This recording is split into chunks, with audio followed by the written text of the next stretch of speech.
So welcome to Baseball and Coffee with Aaron Alvis and Tino Ganasius.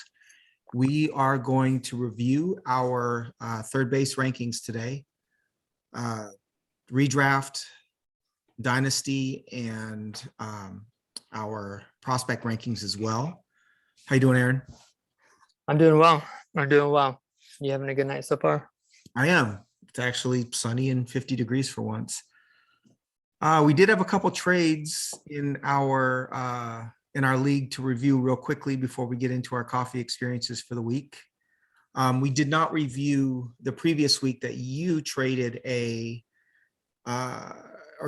received a round 6, which is equivalent to round 21 for Michael Harris and a round 15. What was your thought process with that trade? My thought process was simply that Harris was not going to be someone that I was going to keep at our upcoming deadline. And another owner had expressed interest, and I jumped at the chance to try to get some 2022 draft capital because I've traded away too much of that. And so, that's the reason I did that, was because I don't value the players I can necessarily get with those picks. But what I'm learning is that you are limiting your ability to reacquire the players who maybe that you're cutting that you want to get or get back. So anyway, I'm just trying to give myself more picks for a player who I was going to release back to the pool because I don't think his ceiling is high enough at this point, nor is his proximity such where he was a keeper for me. So I jumped at the chance to get a pick for him. You jumped 9 rounds, which is smart. I find it really interesting because in our league, we keep 15 and we cut 15. And so the 15 that you end up cutting are of zero value to you. And I'm surprised that we don't see more trades where those final cuts are being traded to a team of maybe a more shallow or lesser talent for upgrades and picks. To me, you're completely losing all your 16 through 30. Those assets are gone the minute the draft starts. So why not try to market those players? In the same vein, I traded this week Christian Hernandez, 17-year-old shortstop in the Cubs organization, in a round 13 for a round 6, and it was painful. Christian Hernandez is one of my favorite prospects in baseball. And I actually, interestingly, was listening to the MLB Pipeline podcast.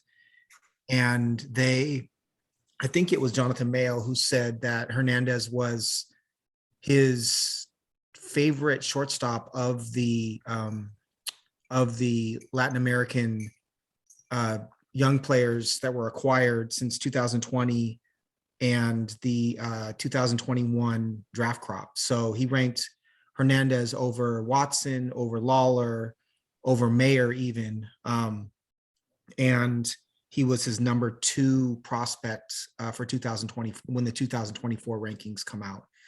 So painful to give him up, but was not a player that I was going to keep. I was initially going to keep Christian Hernandez, but I'm in a win now mode with a lot of high picks this year and what I consider to be a really good core.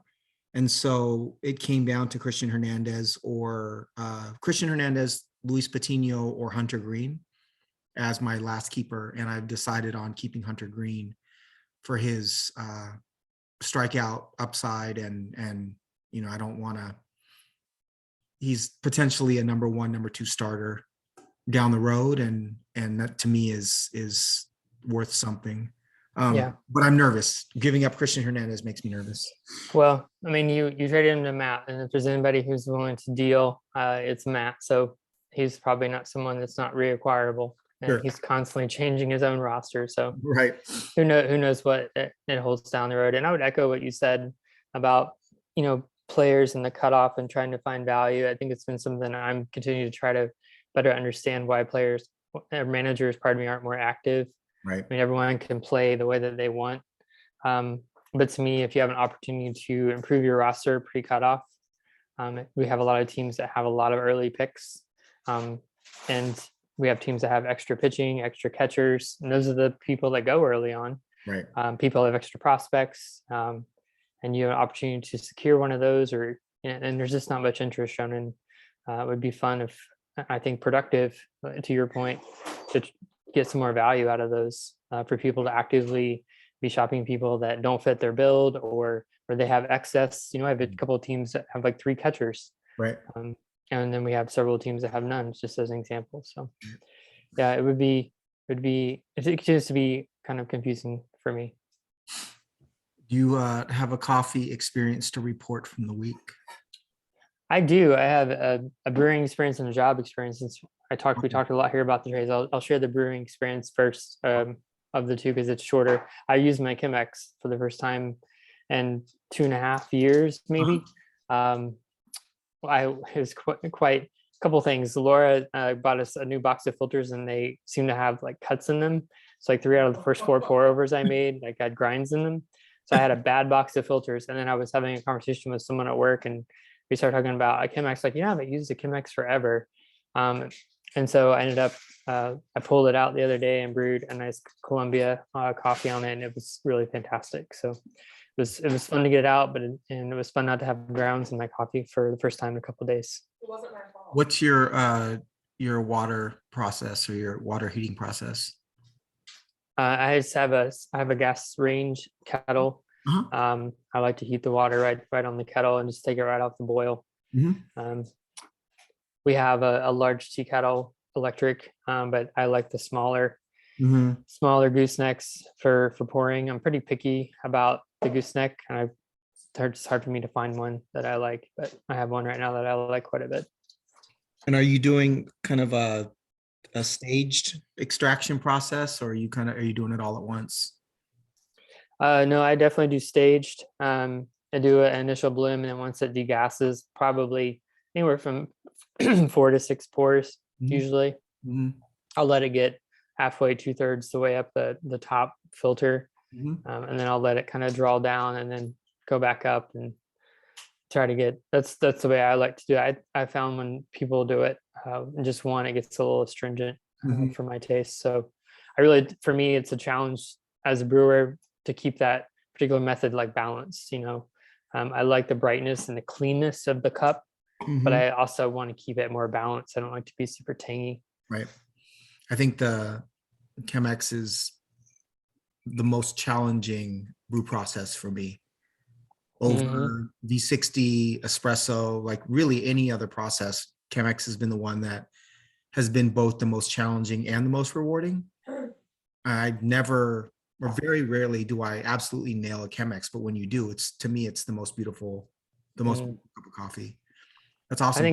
I think grind's really important. You need a really consistent 100%. grind. And that's one of the reasons I kind of drifted away from my grinders, getting a little long in the tooth, and it needs the cleaning and some love. And so this particular bag of coffee was pre-ground, so it was very consistent. Did you say you had a Malkonig? Is that right? I have a KitchenAid grinder. Oh, you do? Okay. So I've got a funny story. I'm house sitting right now for a friend. Okay. And she has your standard like basket brewer. And she left me a bag of coffee, which is really sweet. Left me a bag of coffee as a thank you for house sitting. And it's from Walla Walla Roastery. And I've had very few naturally processed Central American coffees. And it's a naturally processed Nicaraguan coffee. So I was super excited. City roast, kind of right down my alley. Tasting notes, baklava, and mango, and honey. So super excited. But the only grinder is a spice grinder. And so every step along the way was great. I primed the brewer, like I cleaned it out. It had a whole bunch of residue. She definitely buys Costco coffee, and that's kind of her thing.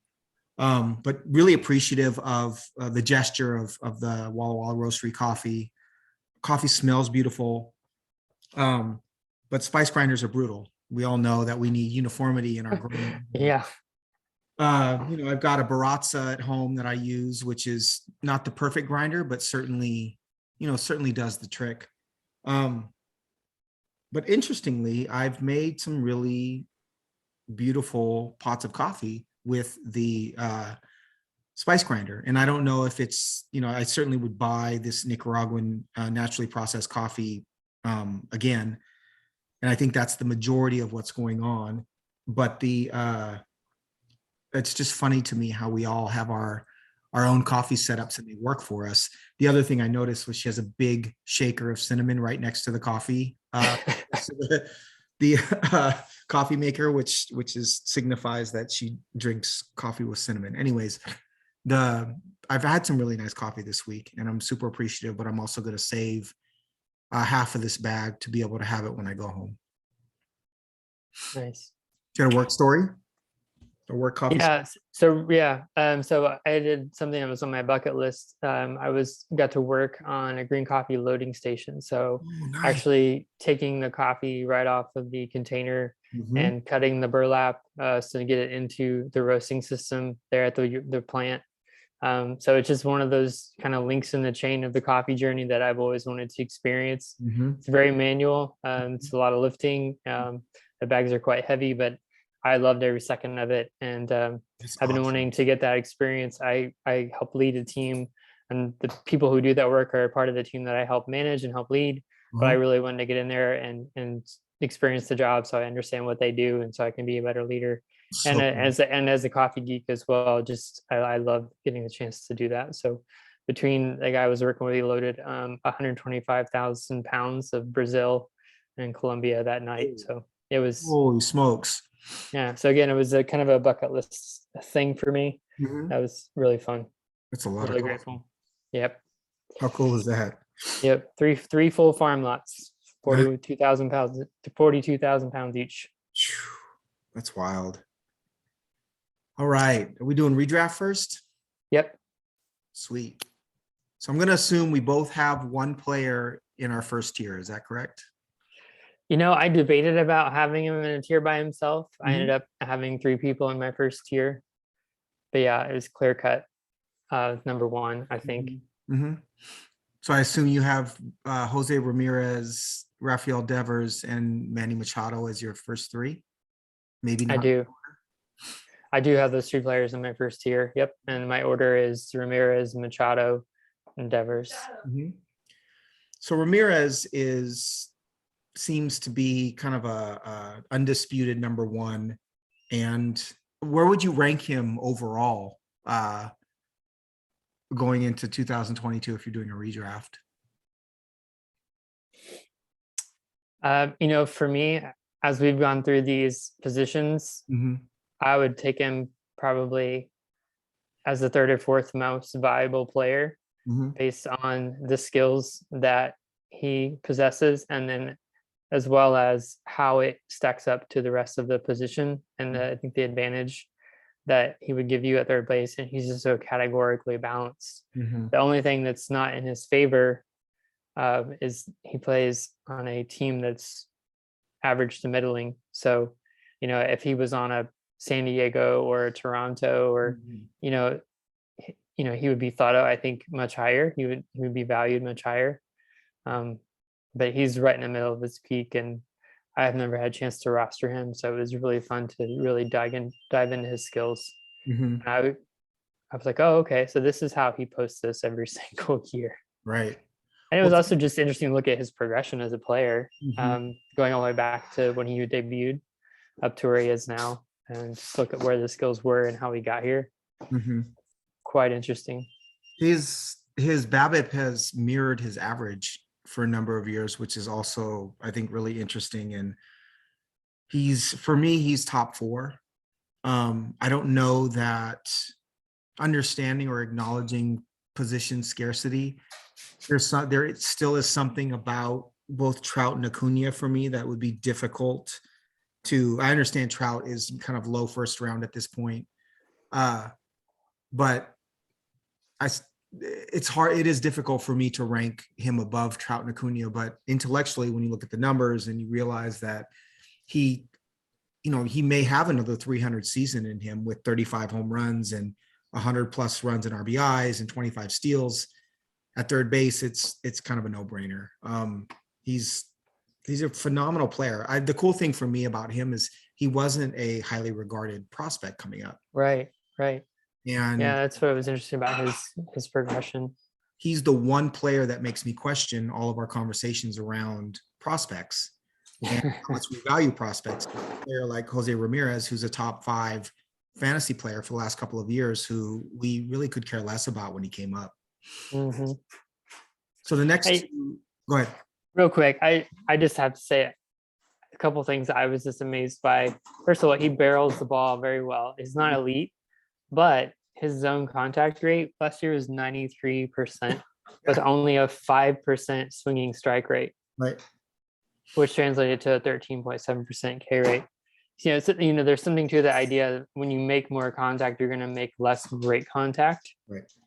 But his ability to both barrel the ball at a significantly higher rate than league average, while also maintaining that contact rate and have an exceptional play discipline, it's just really unique. I haven't quite seen anybody else that has that mix. Again, he's just so balanced across the board. You wonder So what anyway. would happen if he missed the ball a few more times, right? If his contact rate or his zone contact wasn't what it is, I wonder if he would be an even better player, because his average doesn't translate as far as what his skill set says to me, right? He's putting the ball in play all the time because his hand-eye coordination is so good, but he's making a ton of outs. Mm-hmm. I would love for him to either take a few more pitches or not make quite as much contact, which is funny to say. Also, like 11% walk rate, 14% K rate, like that's pretty phenomenal for someone with the power that he has. Yeah, it's interesting that you said that about his zone swing, because I just pulled looking at the zone swing rate to see where he rated in regards to his position. He's in the lower third in terms of swing rate. He is. So I mean, it's really interesting. Well, I mean, just given what you said about him swinging so much and how that hurts his average. Right. But yeah, he could. I mean, is there an opportunity for him to even be more selective, or sell out for power a little bit more and give up some of the contact? Because he certainly shows when he wants to drive the ball as soon as he can. And he's posted a 300 season in the past, so we know that it's in him. So 2 and 3 are Devers and Machado. Devers' current Fantrax ADP is right around 19, and Machado is right around 28. It's interesting because Devers is, certainly 100 runs, 100 RBIs, 35 home runs. Average goes, it kind of fluctuates because he's got a lower zone contact, kind of average K rate and an okay walk rate. Whereas Machado's like a metronome at this point. He hasn't played fewer than, I think 153 games besides the COVID season since 2014. So Machado is going to give you counting stats for sure every year. And his steals tend to go up and down with whether his team is in contention or not. It's been documented that he doesn't run nearly as much if his team is out of contention. But to me, the difference between the two is Machado gives you a few more steals, and he's going to produce, at a slightly lower level than Devers, but he's going to produce for sure. He's going to stay healthy. Whereas Devers has that upside of a 310 hitter, but he doesn't have the track record of health, nor does he have the track record of hitting for average. Which one do you have number 2? I have Machado number 2, and initially I had, because of Devers' power ceiling, and I had him second. But the more I looked at Machado, the more I thought he's more, to your point, more of a stable profile. And to me, if I was investing in a player this high and at third base, that additional safety, as well as the fact, again, he's not going to steal a ton, but he's not a zero. Right. And there's a lot of guys we're going to talk about who are a zero. And so the positional, you can take that on at third base, because as a position, there's not much speed here, but it gives you a slight advantage. And in terms of, he ranked 4th in his position, that being Machado in zone contact, whereas Devers ranked 19th. and that was significant. And yet he had Machado had the number 1 max exit velo for the position. So that combination of contact and power and consistency, a little bit of speed, he was right there neck and neck in terms of quality of contact with Devers. And just, Devers with that 36% chase rate, doesn't make quite as good a contact, but that power ceiling is probably a little bit higher for Devers. But again, I just felt like Machado offered a lot of those same skills with a little bit more safety, a little bit more stability, and a little less variance than you might get from Devers, year to year. It's interesting because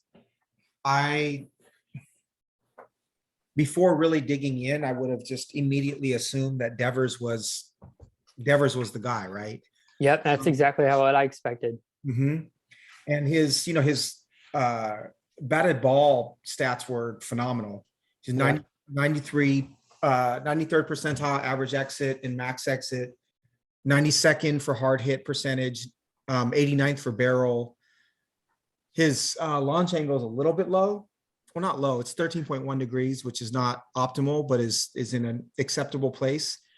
But Machado he's like a metronome, right? You watch him and you feel like you want him to have a better season. He's having an okay season. And then you look at the end of the year and he's played 150 games and, it's 25 to 30 home runs, guys, it's double digit steals. So to me, it's more about how much, if you consider Devers a slightly higher risk, are you willing to take that risk for the player that might give you a little bit more upside? Yeah. I don't know that to me, it's I would say more variance than risk. I don't think he's a risky player, but Right. there's more variance in his game year to year. Yes, better word choice for sure.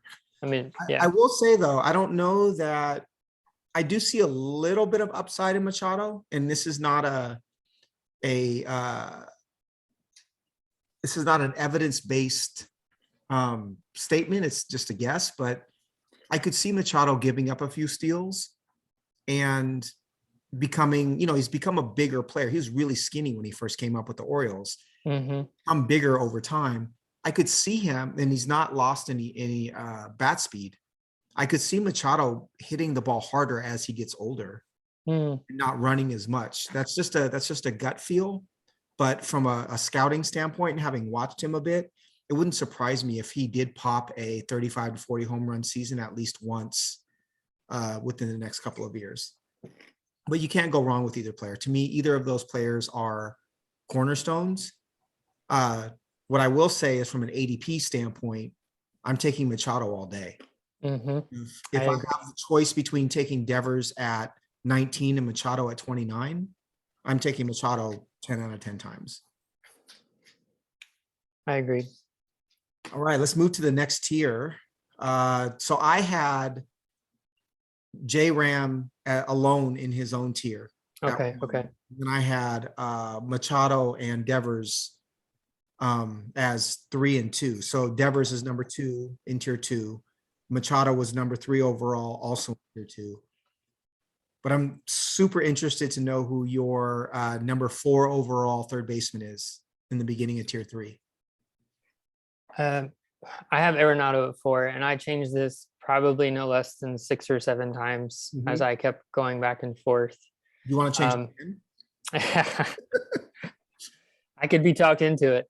But no, I ended up having Arenado and Riley at 4 and 5. I didn't like having Riley that high. My initial first pass, just going through the data, I had Riley at 4, and I think I had Arenado like at 6 or 7. And I kept trying to push Riley down because it feels like an overreaction to his one good season. Not to say that he doesn't have track record or pedigree, and he's a young player, so it's unfair of me to say his one good season. So he's coming off a really good season, but I don't think his BABIP was really high. His quality of contact was great. His 368 was and he also showed some growth in terms of walk rate, but still is below average in terms of chasing. But I think given his quality of contact, given the run environment, he seems very safe for power production at the position, with more variance and risk in the batting profile. Mhm. But again, it felt like with him being 24, I just wanted to push him down further, but this is as far as I could go, based on what I have. But I don't love the ranking. It makes me uncomfortable. Mhm. Um, but So again, this is where I would have him. let me ask you, how much of your pushing down Riley is your bias because of the profile that you prefer versus where you actually think he might rank at the end of the season as a third baseman? I think it's, I mean, I would say my bias towards the swing and miss, or being averse to that, is the lesser part.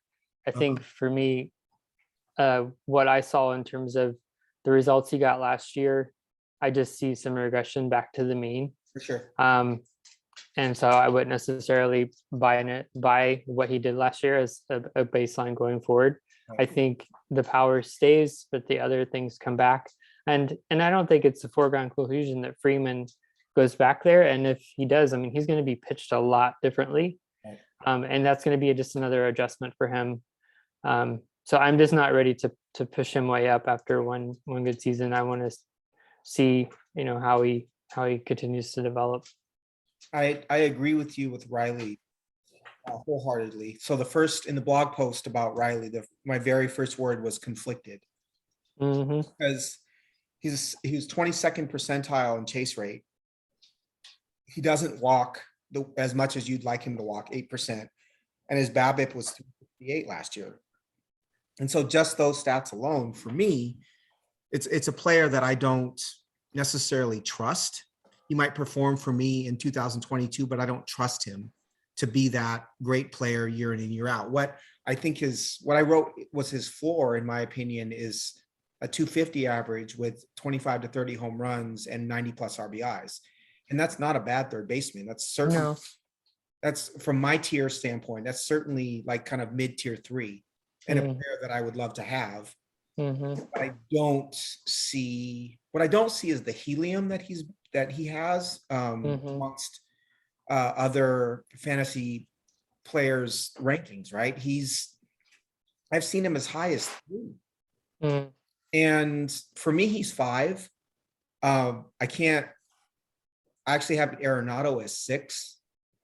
Riley's he's not my cup of tea, but I think his metrics read that last year he hit way over his head from a average standpoint, and his BABIP was something that's not sustainable. Arenado I have at 6.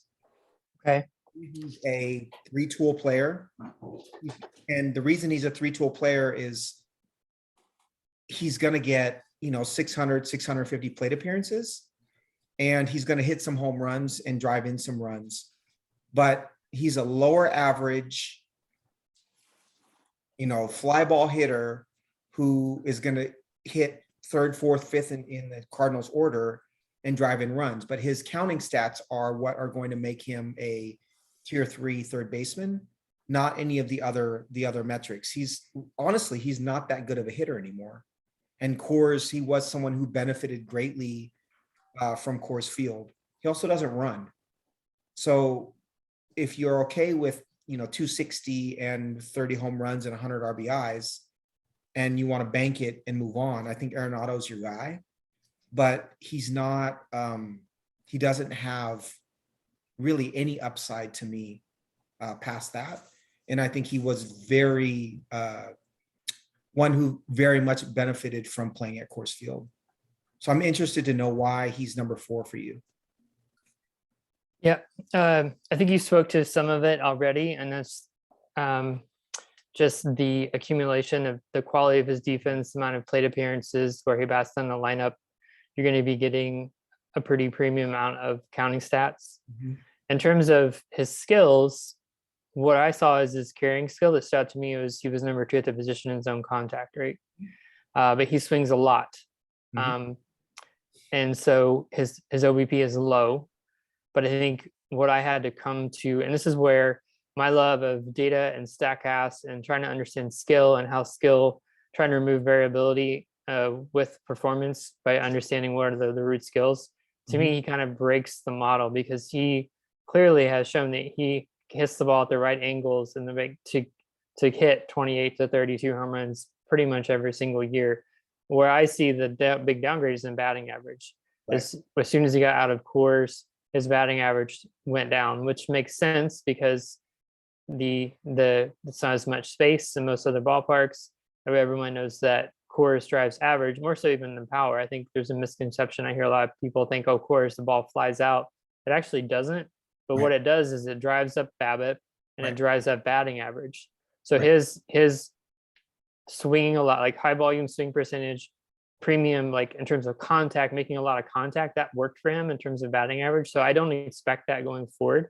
And his barrel rate and hard hit rates, again, because he's making so much contact, which again makes what Ramirez does even more impressive because he was second to Ramirez in contact, and yet you look at the quality of contact that Ramirez makes. Right. Arenado was second in terms of quality of contact, and his barrel and hard hit rates are below average. So I just had to look and ultimately say, like, again, he's going to play every single day. He's going to accumulate stats while the plate profile lacks swag and is not exciting. He clearly has shown he has a track record of production. You can count on him to produce the batting. Again, if you're not valuing hits and batting average, because to me, I think the days of him batting at or near 290, 300 are behind him now that he's in St. Louis. Right. Well, his BABIP has shifted by 50, 60 points. Exactly. Yeah, that's exactly what I saw as well. And it makes sense, right? If you have a larger center field in Coors and you have more ground to cover for your outfielders, like he benefited from that 100%. So I think of him as like my Pedro Guerrero, who was an 80s, third base and then first base star for the Dodgers, because Guerrero was somebody who drove in runs, hit a decent amount of home runs, was a good hitter, but not a great hitter. But you can count on him every year to produce. And Arenado for me is a player from a different era. He was my number 6. My number 4, which I think is one of the most interesting conversations in all player rankings in 2022. My number 4 was Alex Bregman, and ranking him at 4 above Arenado and above Riley is believing that he's going to come close to what he did in 18 and 19. That's his true skill set. Bregman averaged in 2018 and 19, he averaged 36 home runs, 113 RBIs, 107 runs, and 7 steals. He's also eligible at shortstop and third base in most leagues. Last year, he pulled the ball 52.2% of the time. And I think he was trying to kind of hook the ball into the Crawford boxes and compensate for injury. But there's tremendous talent in Alex Bregman, and he's demonstrated the ability it's your dog. to hit for power, hit for average. He doesn't have the most discerning eye in the world, but he certainly takes a walk.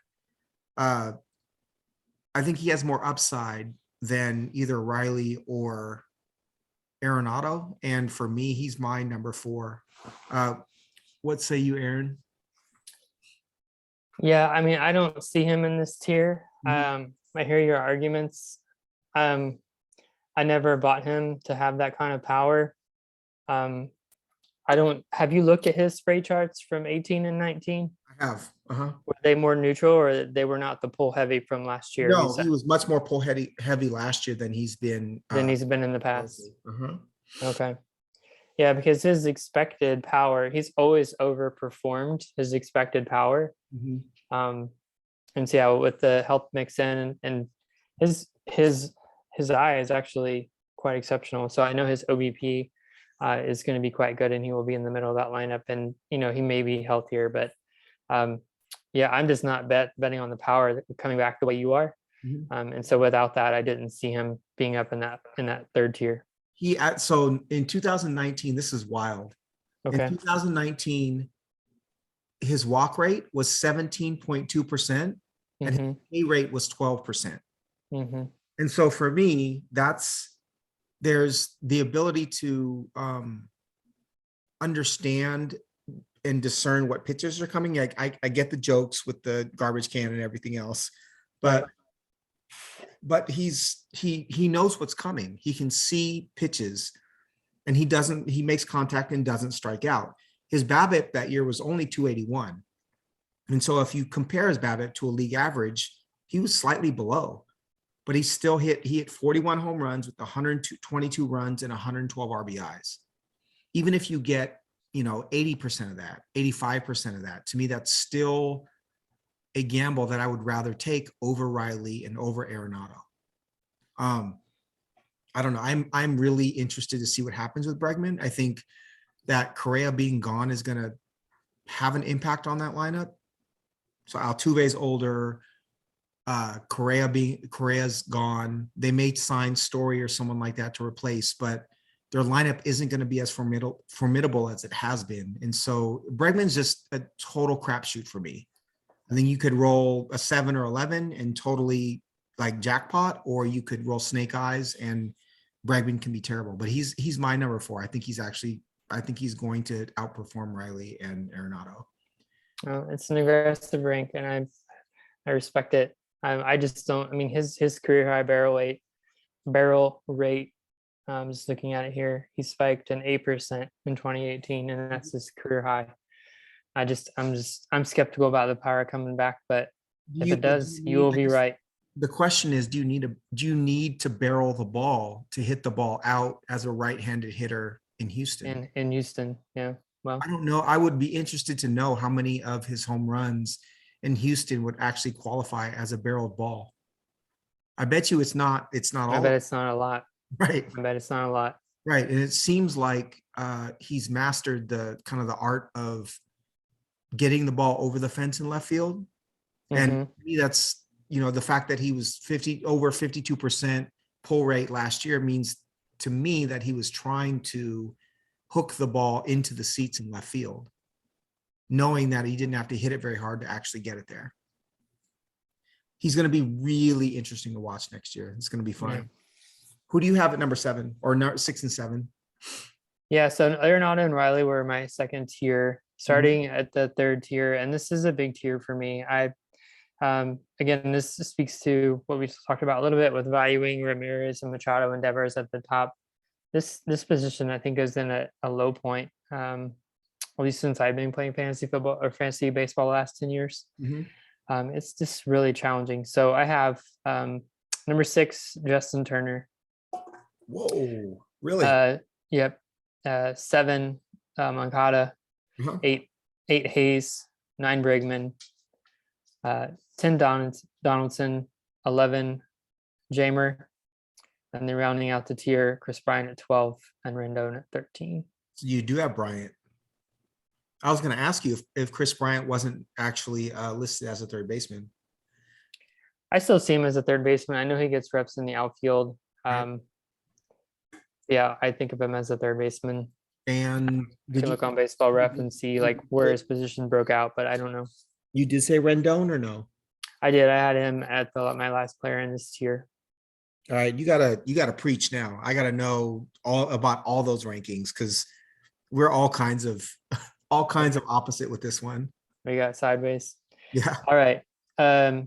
So for me, Turner, I have him at 6. He was, balanced across the board, skills wise, and is in the middle of that lineup. He's 37. I think it's always risky. His health track record has not been great. He played a full season last year. I know he lost weight. He looked thinner last year, and whether that helps him keep playing at this level is hard to say, but I just felt a level of safety with him that I didn't feel with the other players in this tier. Moncada, I'll let you speak to him. He's your guy. I wanted to be more excited about him, but I just didn't see anything other than the fact that he hits in the middle of that lineup and that he has an exceptional, his carrying skill that I saw is his ability to get on base. So his ability to just get on base, score, hit for a decent average, but it's not going to carry you there. Right. Would really love to see him carry, get to more power. His best season, the thing that stuck out to me, his best season power wise, his most productive season was when he swung more. Right. So he walked less, struck out more, and he had his best season. Yep. And what that says about his plate approach, I was not able to discern that, but it was really interesting. But I have him there higher at 7 because, again, the way I value the White Sox lineup and his place in it and his consistency has made himself a really good third baseman. He's going to play. He's a switch hitter. And so I really value that, not dissimilar from Turner. They need to hit him second.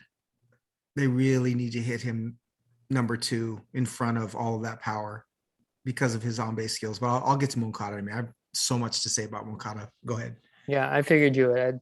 But yeah, I mean, I gave Turner the edge. I mean, I have him at 26 home runs. I have Moncada at 20. So you got a six home run advantage. And Justin Turner was 3rd at the position last year in zone contact. So Moncada was 11th.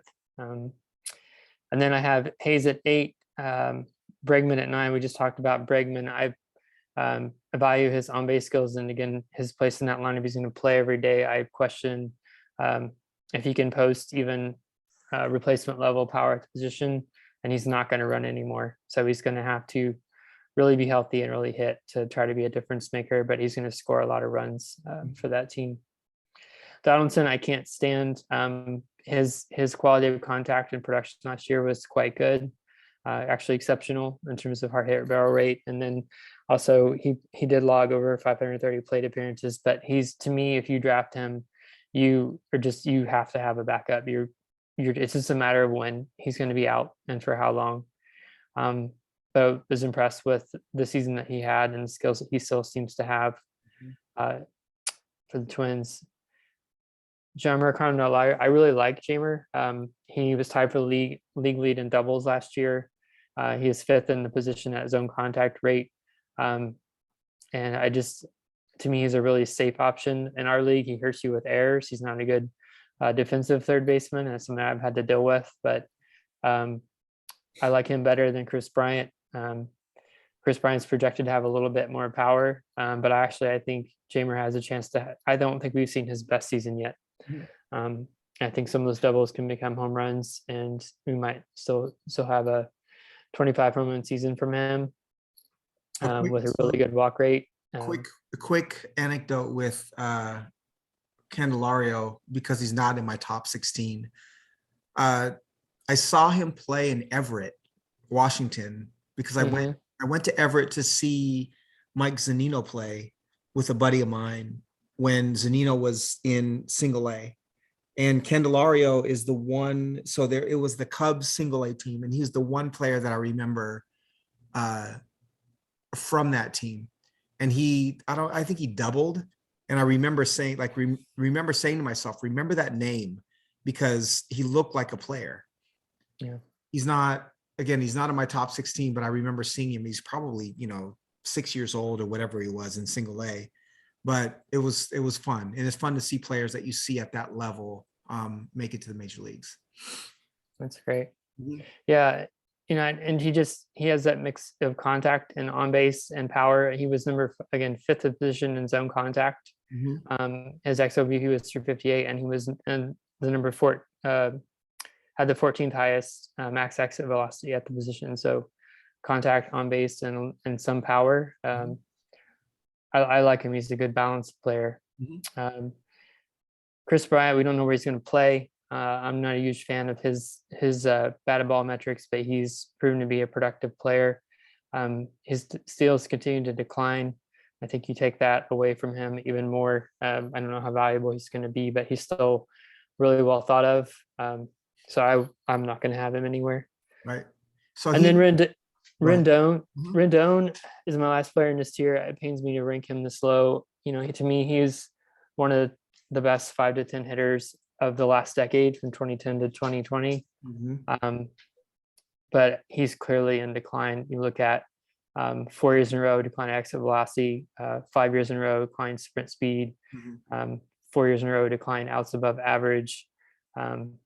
He's yes, he wasn't healthy in 2021, and these things I'm referencing are even prior to that. So I'd be willing to bet on maybe the plate approach if he's healthy to get spike a season down here, because he's such a good hitter, or at least his track record says he is. But I fear that he's on a steep decline based on what we've seen from him skills wise the last couple of years he has been on the field, and then coming off a pretty significant hip injury last year. Mhm.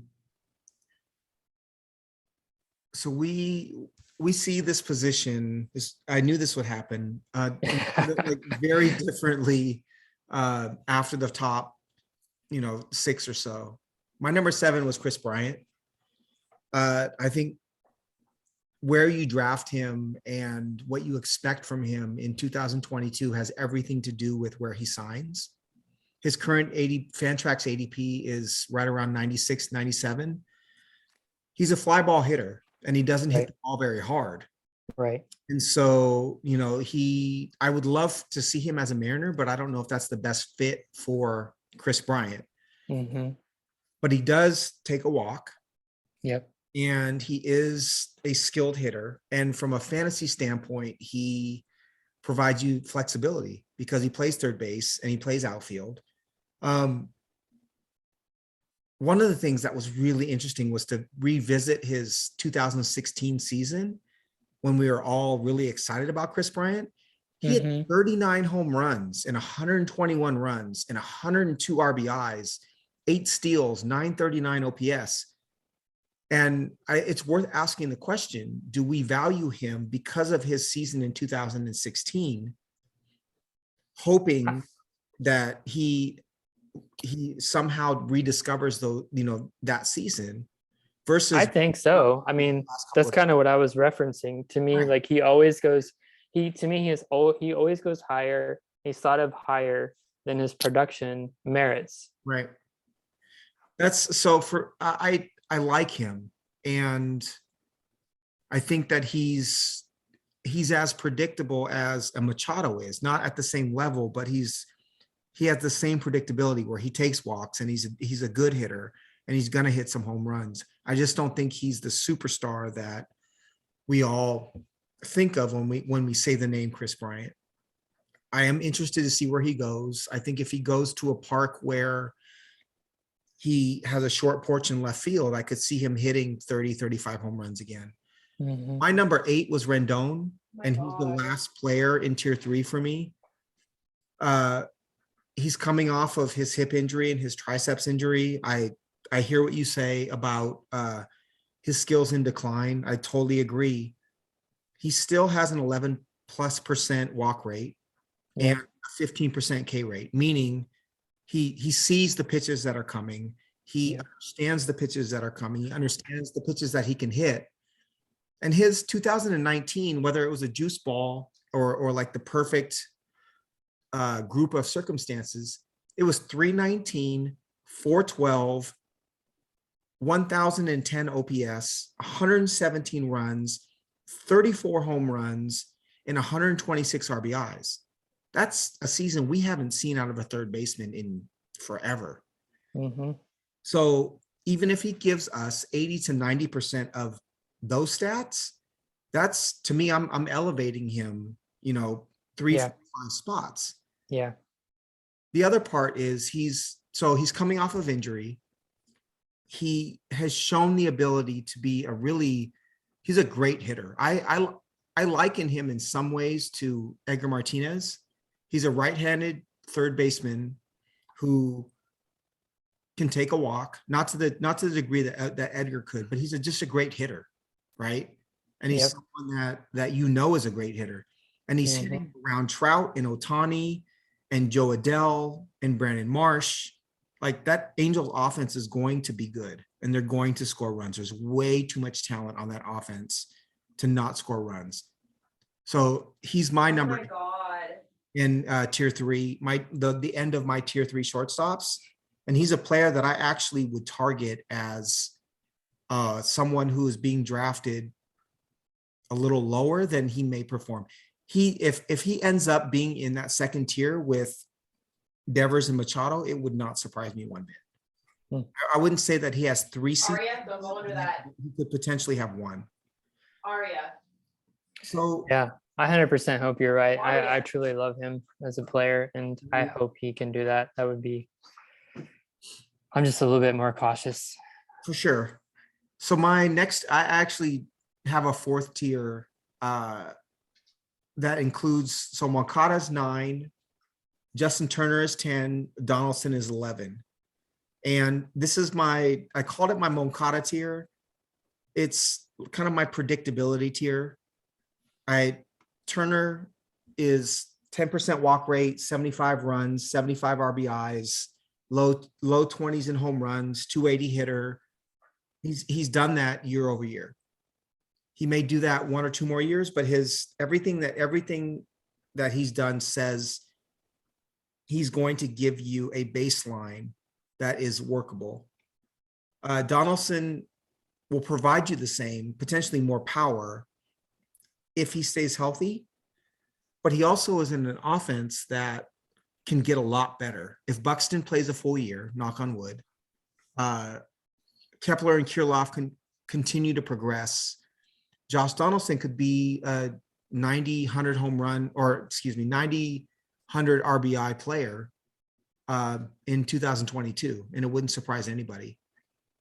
And his batted ball metrics that I'm sure we all know, he was 99th percentile for average exit velocity, 93rd for max exit, 95th for hard hit, 95th for barrel. He hits the ball hard when he hits it. Yep. And he's very selective. He is. So he and Turner, to me, are really similar players. Yeah. Turner gives you a little bit more predictability. Donaldson gives you a little bit more upside, but they're really similar as far as rank. And then there's my beloved Yoan Moncada. Obviously, 30-30 is not going to happen anymore. I was looking at the Chicago White Sox propensity to run and steal bases. They were the 25th ranked team as far as attempted steals per game at 0.47 steals attempted per game. His career high is 12 steals. I think he's capable of 20 if he played on a different team. He's fast, Why are you doing that? smart, and he's a savvy base runner. I do think there's more power in his bat than what he's shown. His launch angle last year was 11.3 degrees. If he can elevate the ball a little bit, he's shown that he can hit the ball hard. My evaluation of Yoan Moncada is emotional.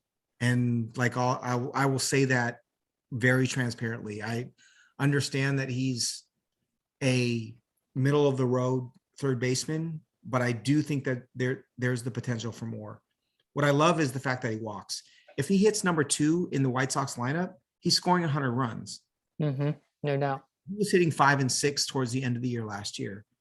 So he's a risk. If I didn't own him in a dynasty league, he's a risk I would take for sure.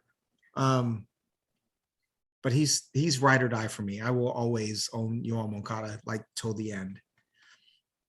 So my tier 4 is Moncada 9, Turner 10, Josh Donaldson 11. Josh Donaldson's current Fantrax ADP is 223, and Justin Turner 180. Yoan Moncada 137. If I didn't have an emotional attachment to Yoan Moncada, I would take Josh Donaldson at 223 over and over again.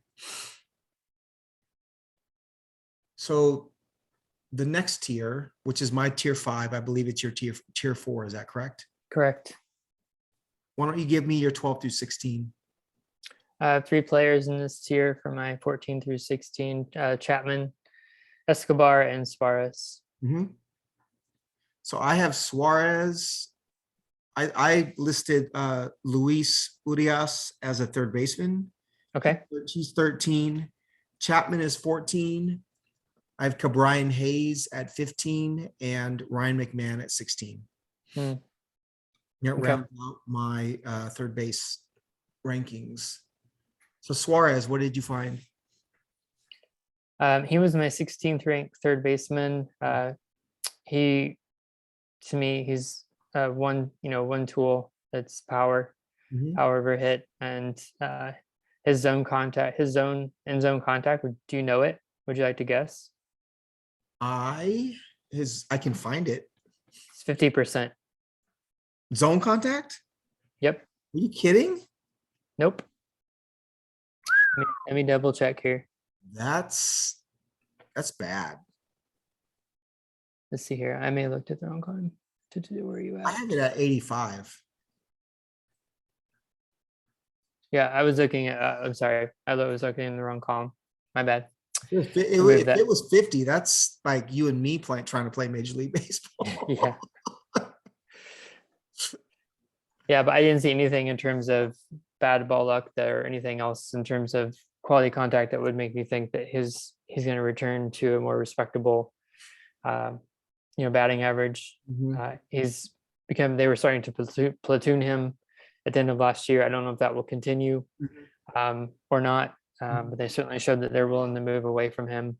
But he Right. also closed the year really strong, so I think that will keep people interested. I would not be one of them. I wouldn't take the hit for the power. Let me ask you a question. So there are a number of players whose hard hit percentage from the previous year or the previous couple of years became medium hit percentage the next year. And so Suarez, his medium increased from 38.3% in 2019, which was his career year, to 49.6 in 2021. So we're talking about a 11.3% increase from hard to medium. And his hard decreased from 46.7 in 2019 to 34.8, which is an 11.9% decrease in hard hit percent, which I assume is the reason why his BABIP went from 312 in 2019 to 224 in 2021. I guess the question is, like, what causes, we can look at any numbers we want, but what causes a player to go from a high hard hit percent to a high medium hit percent? Is it age? Is it deterioration of skill? Is it lack of ability to recognize pitches coming? Is it random? Like, can we expect him as a not so old player to actually recover that? Like, what do you see when you see those kinds of numbers? What's your first thought?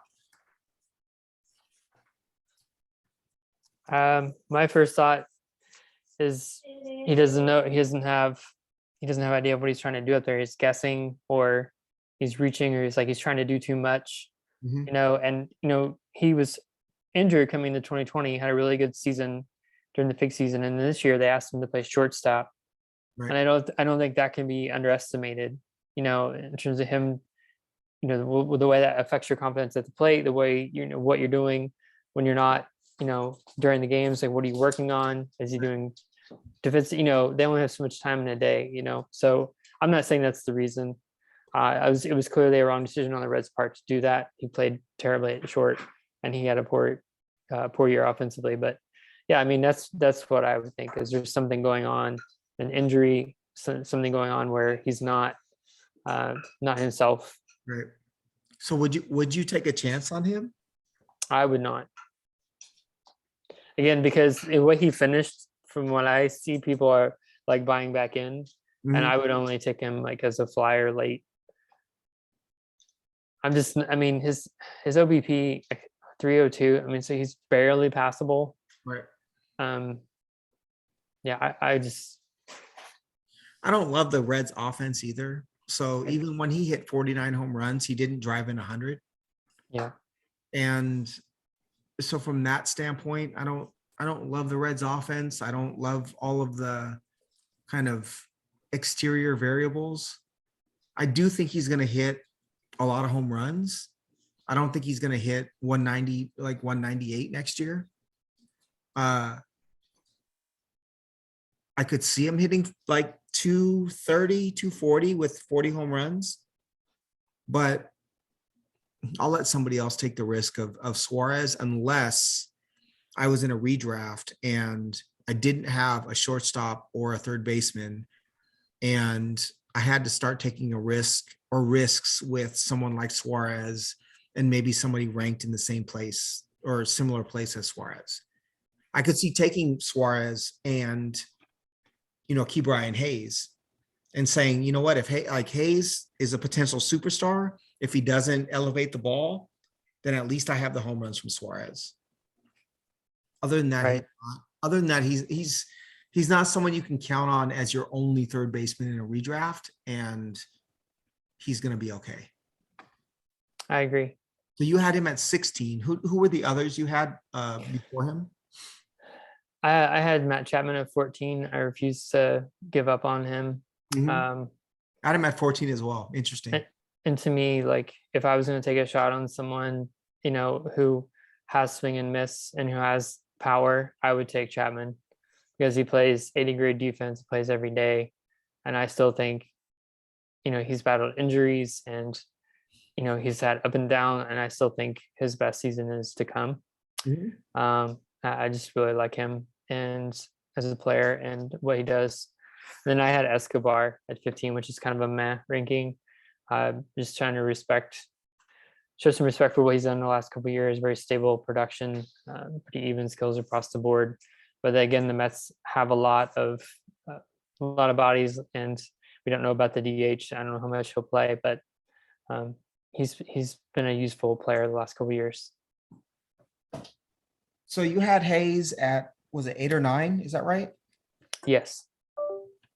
So talk to me about Hayes a little bit. Yeah. So for me, I mean, we talked a lot about Bregman and him playing hurt last year. To me, I don't really buy much into what Hayes posted last year. He was playing with a cyst in his hand. It's a soft tissue injury, nothing structural, so it shouldn't be anything lingering. I also recognize that what he did in the shortened season was also necessarily has to be thrown out because that was 24 games, and his BABIP was over 400. However, when you balance that out, to me, you're getting double-digit steals, which I think adds a lot of value. And his zone contact rate and again in a very, very small sample was 96% in the fake season, and then last year, even when he was hurt, it was 92.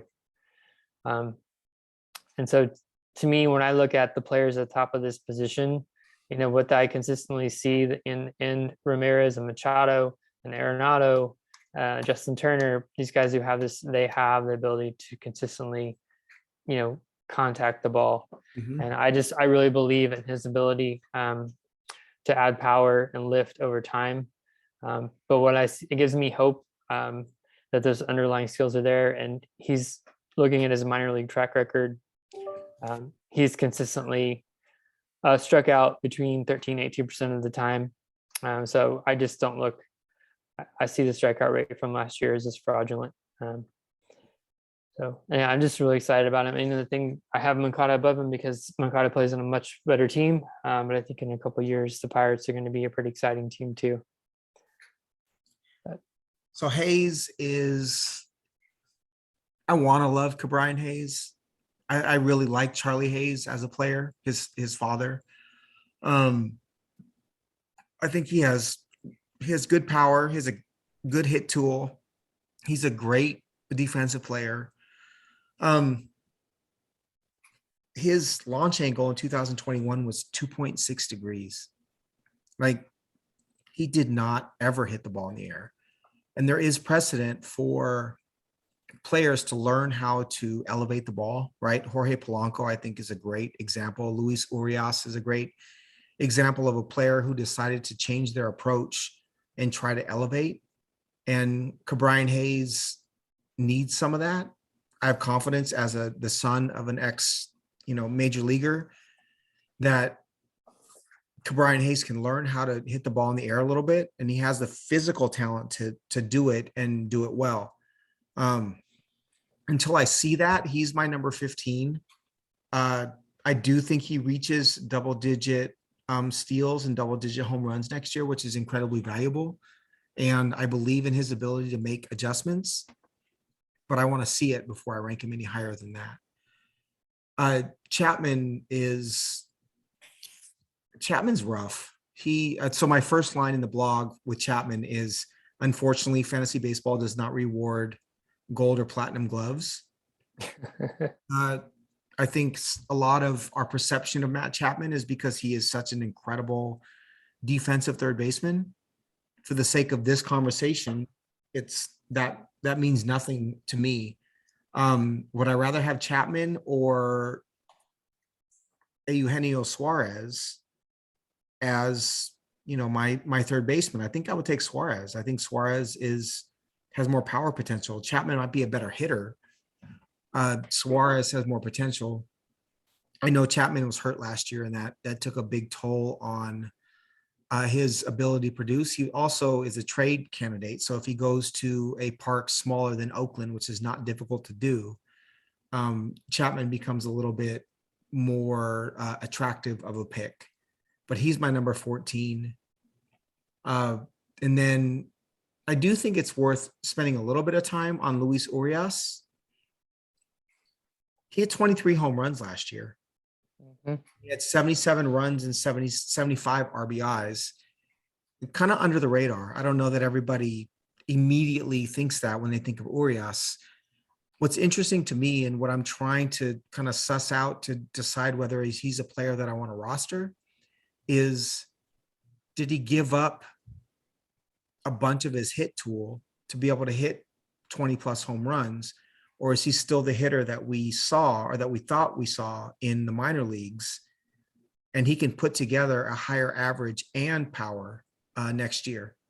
So Urias was like a 60 hit tool, like very little power middle infielder coming up. And he was a top prospect. He was someone who we thought was going to be an incredibly productive major leaguer. And last year he hit 249 with 23 home runs. And the 249 was not unexpected given the rest of what his metrics look like. He increased his launch angle from 9.9 in 2019 to 14.2 in 2021. And his barrel rate was more than double what it had been previously. Also, his hard hit increased by 8.2%. So obviously he changed his approach. He was trying to hit for power. I like him. I think he had 5 steals last year. He provided a little bit of speed. He's going to have an opportunity next year. He's probably going to play multiple positions. I really do like him as a player I want to roster. I don't know that he could be my everyday third baseman necessarily, but there's an outside chance he hits 25, 30 home runs. And if that lineup is a little bit better, if Yelich is a little bit closer to the MVP Christian Yelich, like, he could drive in 100 runs, or he could score 100 runs. I don't think anyone would be surprised. So for me, Urias is 13, but there's a tremendous amount of helium for me. I would see trading for him or drafting him at his current Fantrax ADP, which is 187, and being very happy. So the last player for me is Ryan McMahon at 16. I don't know if you had McMahon rated as a third baseman or not. He was just, I had him at second base. he was your typical, like, change my approach, change my launch angle, hit some more home runs. Don't know if it's sustainable sort of player. He changed his launch angle from 9.2 degrees to 14.3 between 2020 and 2021. His ground ball rate was reduced by 12%, which is a good thing in cores. He's 27 years old, in the middle of his prime, has second base eligibility as well. He's a useful player for me, not someone that I want as my starting third baseman, but a player that I would love to have on my team. Hmm. So Interesting. Under honorable mention, I have, before you react, I have Adalberto Mondesi, DJ LeMahieu, Josh Rojas, Abraham Toro, Candelario, and Alec Bohm. The one player that I think deserves to be in the top 16, but I didn't put him there, is Adalberto Mondesi. I didn't put him there because I have no freaking clue what to make of him. I don't know if he's going to be hurt. I don't know if he's hitting for power. I don't know if he's going to have 80 steals next year. I don't know. And I didn't feel comfortable writing anything about him because I have no idea. I really don't. Yeah, we talked about Jazz being a wild card. I mean, Mondesi is like 2 wild cards. He was the only person I had, and as an honorable mention, as well, because I think he deserves to be talked about because of his skills, his ability to barrel ball, and his obviously elite speed. But he's projected to have a 689 OPS. So history says that people that post a 689 OPS don't keep their jobs. All right. So is he someone that you would pick, or someone you would want to roster, or you just assume somebody else takes him and good luck? I mean, I would never say never, but I would say most likely I would not take him. I just am not sure what I'm getting, and with the way that the market values steals, he continues to be taken with a pretty decent premium. Right. I mean, he's obviously going later than he was a couple of years ago, but he still have to spend a pretty decent pick on him, and I don't think I would be up for that. His Rotoballer ADP is 53.63, which in our league is, what is that, 16, 32, 48? That's round 4, middle of round 4. There's no way I'm taking Adalberto Mondesi the middle of round 4. No way. Nope. No way.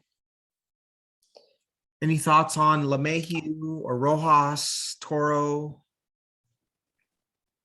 I don't. I do have thoughts on Urias. When we talked about second base, I had Urias at the top of my 4th tier, my number 11 second baseman. I would echo a lot of the things that you said. He does have triple eligibility, so you could play him at second or third as you have him more short.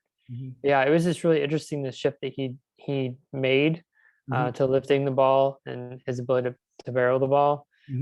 I am worried about them platooning him. He was egregious at third base defensively, but I remain very intrigued. And I'm also interested because he had a 70 grade hit tool coming up.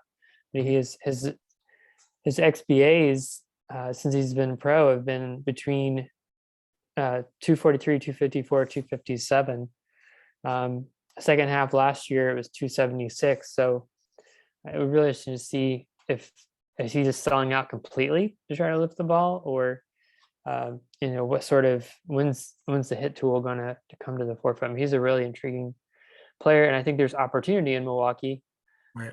But he's going to have to play a little bit better defense to stay on the field, and that does worry me a little bit. But I love the triple eligibility, and I love what he's showing. He's a really intriguing player to have. What's interesting about him is I do think that he's selling out for power, and I would love to see him access that hit tool a little bit more.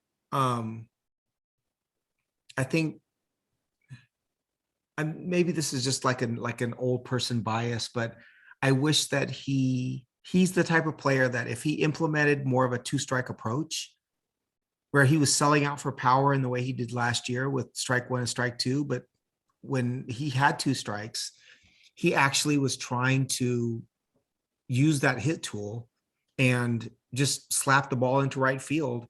I think he could be a really, really, really good player if he changed his approach just slightly.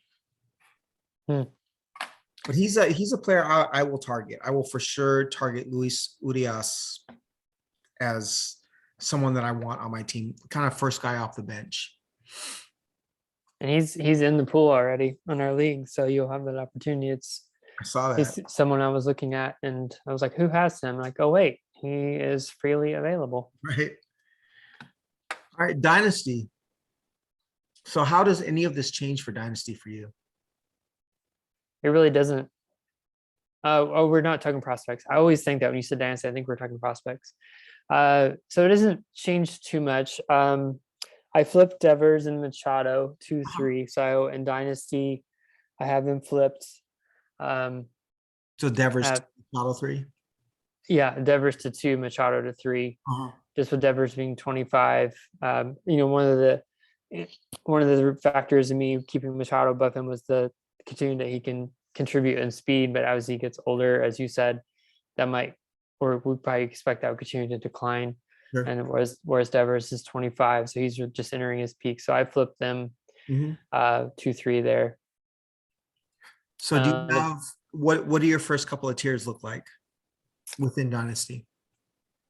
Yeah, so those 3 for the top tier. And then I didn't tier out all the way down. My next grouping, Hayes, Arenado, Young, and then Riley, Moncada, Candelario, Bregman, Chapman, Turner, Bryant, House, Rendon, and Donaldson last. So the prospects added in were Young at 6 and Brady House at 14. So no Jordan Walker. No. Top 16. What is it you see in his profile that you don't include him in your top 16? I'm not confident he's going to stay at third base. Just with his frame and size, he doesn't project necessarily to stay on the dirt, and so that's why I didn't rank him here.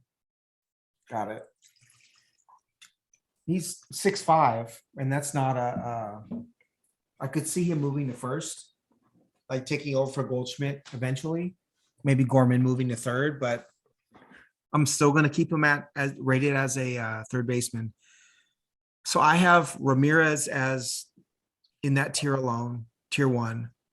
My second tier is the same players, Devers, Machado, Bregman, Riley. But then tier 3, so number 6 for me is Jordan Walker. I do think he's going to stay at third. I think he's Arenado's heir apparent. I think St. Louis is a smart enough organization to realize that Arenado's value is in counting stats, as we spoke about, and defense, and that he's not going to be, I think I see them dealing him before too long. So I have Walker, I have Moncada next. I do believe that Moncada is going to get better over time. I like the fact that his eye and his power could potentially grow. And I think he's becoming a better hitter over time. I also think Cuban players, because of their lack of repetition in like real game situations, can get better as they get older. Moncada to me is one of those players. Bryant is next. I just think Bryant is a little bit underrated for his on-base skills, and in the right park, in the right situation, he hits home runs. I have Miguel Vargas after that. I don't know if he's a third baseman or a first baseman. He's the prospect for the Dodgers, but he's a hitter. And so whether he's third base or first base, he's going to hit, he's going to rake. And then Hayes is right after Vargas. I think Hayes has a little bit higher upside fantasy wise because of his ability to steal bags. I just need to see him elevate the ball more before I actually give him credit for that. So that's my top 10. Tier 4 is Rendon, Mondesi, and Arenado. I'd rather have, the way I look at it is, who would I rather have over time? I'd rather have Rendon over Arenado. I know Arenado is going to give me counting stats. I think Rendon has the potential to give me really good years over the next 2 or 3. Mondesi is just such a crapshoot, but I have to include him there because there is that potential for Mondesi to have a huge steal year. And then my last 4 are Josh Jung, the third base prospect for the Rangers, Matt Chapman, and then I have Turner and Donaldson 15, 16 as 2 very predictable players that may or may not be rostered in the next couple of years. Okay. But third base for me is it's not easy.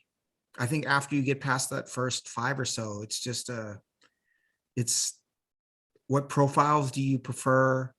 Are you okay with young players? Are they going to stay at third? There's just a lot of questions after those first 5. Mm-hmm. So who's your biggest riser at third base? Biggest riser.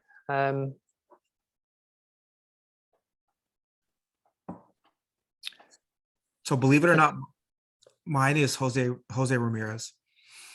I know he's number 1, but his exit velocity, barrel rate, and hard hit rates were all career bests. But his launch angle went down, and he had his 256 BABIP. Like, his BABIP is going to come up. Even if he hits a whole bunch of fly balls, his BABIP is still going to come up from 256. And if he's 270, 280, you're probably going to add a couple of home runs to the 35, and you're probably going to stay very close to where he is with steals, because his steals aren't because of his sprint speed. His steals are because he's smart. Mm-hmm.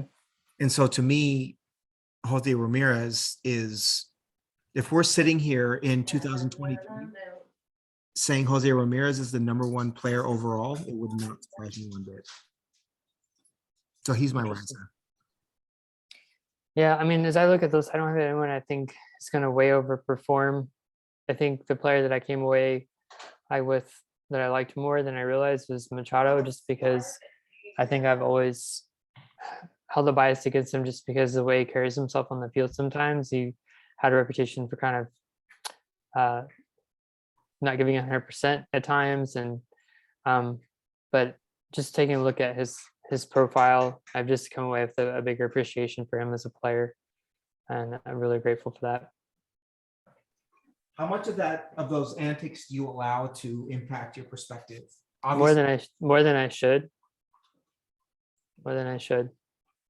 Because it's an interesting question to ask, because I think we all try to be 100% objective and see the player for their stats and understand that, like, that fantasy is stats based, but we also want to watch players that we like, right? We want to root for players that we care about.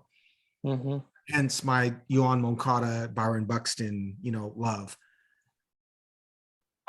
But a player like Machado, I actually like Machado. I like his antics, but to your point, if you're looking at Machado versus Devers, it's hard not to think about how a player conducts themselves. I think it's a legitimate question to ask really every fantasy player, how much of those things actually come into your thought process when you're thinking about your rankings and who you're going to pick.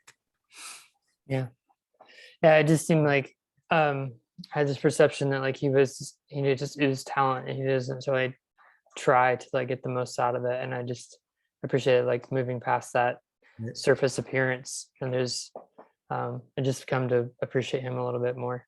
What's crazy about Machado, though, is if you're purely evaluating him on defense, his defensive effort and his desire to make, like, crazy plays at third base is unprecedented, right? Like, he's like Greg Nettles at third. Yeah. And so the effort is there when he's playing defense. I just think it's legging out like the infield hit at first, like to first base, that people get on. But I do, like, again, I think it's one of those biases that's interesting, and I think about and ask the question when it comes to rankings, because people will, if there's one deciding factor, oftentimes it's, do you like the player or not? And someone like Machado is not liked by everybody. Right. Or like a Donaldson, I can't stand him. Right, exactly. Or like on the other way, like Rendon. I mean, I came away just really shaken by, like, what I saw with Rendon's skills deteriorating, and him not playing well. But I was like, I can't not rank him. Like, he has to be on this list. He doesn't love because Rendon. I love him, and Right. I want, like, everything you said. I'm like, please let that be true. Who doesn't love Anthony Rendon? Yep. Right. So the other riser I have, and I spoke to this earlier, is Eugenio Suarez. I don't think he rises up to like top 3, but I think Suarez hitting 40 home runs and hitting 240 is not Aria. unrealistic. And I think it's worth paying attention to. Mhm. So my big faller is Austin Riley. I just Aria, don't lay under there. 368 without speed is way too high as a BABIP. I don't see him sustaining his average, and I know he's going to hit for power, but I would like it more if he had a higher walk rate. If he was above average walk rate and he had a high BABIP and hit for power, that's fine. But 8% walk rate, average exit velocity in the 67th percentile, but his strikeouts were in the 23rd, walks in the 36th, and chase in the 22nd. So that approach screams to me like there's a low floor. And paying like 3rd, 4th, 5th rated third baseman prices for a hitter that had that kind of BABIP without the approach that I appreciate is just, I'm not interested. Yeah, he would be my follower as well. I Mhm. think he and Bryant, which we've already talked about, Mhm. why I see Bryant where I do. I don't know why. So I'm going to spend 30 seconds talking about this. I really want the Mariners to sign Chris Bryant. I don't know if it's because I lived in Chicago for a few years and experienced like the Chris Bryant love and rode my bike to Wrigley Field and got my Dunkin' Donuts and my burrito and went by myself to watch Chris Bryant hit home runs. And there's this like romance of being in Chicago when Chris Bryant was great. But I want the Mariners to sign him. And I have to try really hard to not let that influence where I rank him in my grades. But I also see a profile that I like, right? He hits the ball in the air. He takes walks. He plays multiple positions and is, to me, he's a strong part of a winning team if you put the right team around him. I don't think he's the 2016 Chris Bryant, but I like him as a player. Yep, he can do some things for sure. Mhm. So in a redraft, what's your strategy? What do you do at third base? Well, I think I would do everything I could to get Ramirez or Machado or Devers. Yeah, I have a couple guys I like lower, and I feel like I say that every podcast. So apparently, I have like all the first round picks. Right. No, but I think honestly, it's part of this exercise is playing dynasty. You don't get the chance to really own a lot of these players unless you're Mhm. fortunate to have them on your team. Mhm. So just getting a chance to study their profiles, or is that attractiveness of like, wow, it'd be really amazing to roster this player. So how high would you pick Devers or Machado? Like what round? If we're doing like a 12 or a 16 team redraft, where do you pick them? I think second. I think if I could secure them in the second round and secure the third base, especially Ramirez and Machado, because they contribute steals, and you're getting such quality production with some speed early in the round, as you don't have to be chasing that category leader. Because I love speed. I mean, I feel like I'd say a lot of times I'm pushing guys, and I talk negatively about the fixation on speed, but it's because I don't want speed at the cost of other things. Right. And so players who can deliver on that while doing other things are, to me, premium. So my redraft strategy is that I'm happy with anybody down as far as Rendon. So Rendon, Bryant, Arenado, Riley, Bregman, Machado, Devers, Ramirez, whoever falls in line and gives me the most value for where I'm picking is who I'm taking of those top 8. But I'm also, this very, very well may be my Moncada like bias, but if I don't get one of those, if I have Moncada and Urias, and Urias is my utility, I'm good. I'm happy. I'm fine. I think that the difference between Moncada's, what I project to be 20 home runs, and Ramirez, Devers, Machado, like 35, like I'm okay with that, because he's going to give me equivalent runs, I think. And I can make up elsewhere. I can't. I'll take those guys. I'll take any one of those top couple of tiers guys if the value is there. But I'm okay taking Moncada. I'm okay taking Turner. I'm okay taking Donaldson. I think that third base is a position that doesn't have a lot of depth, but strategy is incredibly important to extract value out of the position. Do you have any prospects that you're excited about at third base? Yeah, I'm really interested to see Young. He was such a bat first prospect when he came up, and the question was, could he turn that into power? And he made some adjustments and really showed that both in 2020 and 21.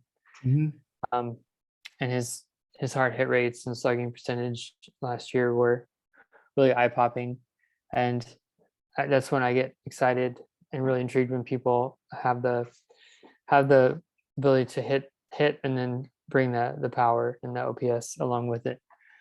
So I've not seen him live, so I'm really interested to see when he comes up, what kind of opportunity he gets and how he does at the highest level and what carries over. So is he a better player than Jordan Walker over time? I don't know. I mean, Jordan Walker was in high A last year, so, and I think Jordan Walker has more raw power, at least by the way the scouts are viewing him now. There's just, if Jordan Walker had posted the season that Young did at AAA last year, I think he would have a higher ceiling for sure, because he has more raw power and with probably a little bit more tools. But he has a long way to go yet before he gets there.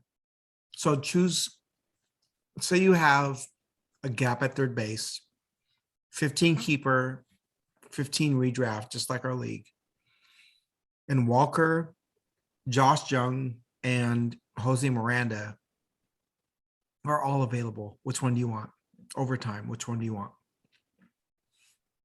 Today, I would take Young because I know he's going to stay on the dirt. He has the hit tool, and he's close. Walker may or may not stay at third. He may, like you said, may go first. He may go to corner. He's got tremendous talent. Yeah, What about Miranda? I'm not interested in Miranda. He has no defensive value. And to me, there's too much playing time risk. If guys, I know that in our game defense doesn't matter, but to me it does matter because plate appearances matter. Plate appearances are underrated. Right.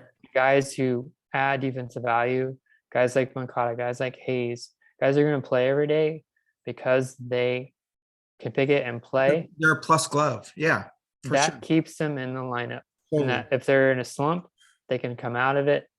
And so that's why I value that. So it doesn't mean, again, that Jordan Walker won't be a good defender wherever he plays. I think there is legitimate questions, though. Will he stay at third? Right. Because he is 19 and he's in high A. But he was my number 7 third base prospect. So he's on my list, someone I would be interested in. But if I had to decide today, I'm going to take the guy who has that plus it tool and is showing more power. So if you're Matt, you're not keeping Jose Miranda. No. When you're 15. Nope. Okay. Got it. I'm not. I mean, I just don't know where he's going to play. I mean, it's not like they have an open DH spot in Minnesota. They already have guys that need to play at Right, yeah. DH. Sano, right, totally. Yeah. Sano, Kirilloff, yeah, any of them. And Matt gave me, he was kidding with me because I didn't have Brandon on the list, and I was like, I didn't have him at third base, and then I went and looked at it. I'm like, well, I wouldn't have ranked him anyway. I Right. mean, I know he spiked a great season, Right, but I just don't see the path, and I don't see the potential right. to be an everyday player. The rest of my third base list is, so I have Walker, Jung, or Young. Miranda is my third because I think his bat plays. I don't care where, I think it plays. Brett Beatty, the Mets third baseman, as my number 4. This might be, I'll get bit by this, but I feel like the big metropolitan, big market teams, their prospects get way too much helium. Brett Beatty had too much swing and miss. Brett Beatty's not like, he's not a great hitter. And so everyone who ranks him as high as they do, I think it's wishful thinking. He's my number 4. Orelvis Martinez is my number 5. I think Martinez is a third baseman. He's too thick. He's too thick body-wise. 2, the Blue Jays already have Bo Bichette. And if Bo Bichette is actually the shortstop, like, that we think he is, and ranked where we think he is, Martinez is never going to like sniff shortstop. So Martinez is my 5th third baseman. I have Kobe Mayo of the Orioles, Curtis Mead of the Rays, Trey Sweeney, who I think is not a shortstop and ultimately a third baseman, is my number 8. Davison de los Santos is number 9. That's the tools-based rankings. And Mark Vientos, because Mark Vientos deserves to be in a top 10 somewhere, but he's just not that good and not my guy. So I guess Mayo and Martinez are the 2 that kind of deserve talking about. Martinez, I just think he hits for enough power that he's worth talking about. He's worth mentioning. There's some swing and miss. He's going to get bigger. He's currently a shortstop. A lot of prospect rankings see him as a shortstop for the Blue Jays. He's not a shortstop to me. His frame is too big, and they have Bichette. So he's a third baseman. I don't know that, he's someone who kind of jerks the ball to left field and tries to hit home runs. I don't love him. He's not a guy I'll roster, but he's produced enough and I think has enough talent to put him there. Mayo just draws walks and hits for power. He's a 3 true outcome guy. He was a lower draft pick because they didn't spend as much on their higher draft picks. Talented guy. Like, he's worth, because of his production so far, he's worth number 6 to me. Don't really have much to say.